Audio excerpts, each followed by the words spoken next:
күн деген суып кетті, ана қарап тұрсам кроссовкамен жүрсің, жарамайсың ба? Бауырым, сен ақша жоқ, қиналып жүрмейін ше. Аяқ киімді қойшы, бауырым. Осы сен түсінмеймін да. Осы екеуміз Алматыға бірге келдік. Бірге жұмыс істедік. Табысымыз да бірдей да. Бірақ сен жағдай күннен жарқырап, мен артқа кетіп жатып, сен алға кетіп жатсың. Не үшін ол сыры? Айт соны бауырым маған. Кәпірмеке бауырым. Алло, брат, қалайсың? Жақсы? Бауырым ренжімеші, мен қазір больницада едім. Азанда сол авария түсіп, травма алып, сука, больницада жатқан едім. Ал? Қазір білмейді, бауырым звонып отыр, маған қазір укол салу керек, ренжіме.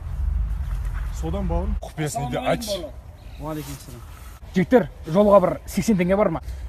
Баршы, миды ашпаш, өзі адам басқатыдық. Баршы, баршы. Көш, ұрыспаш.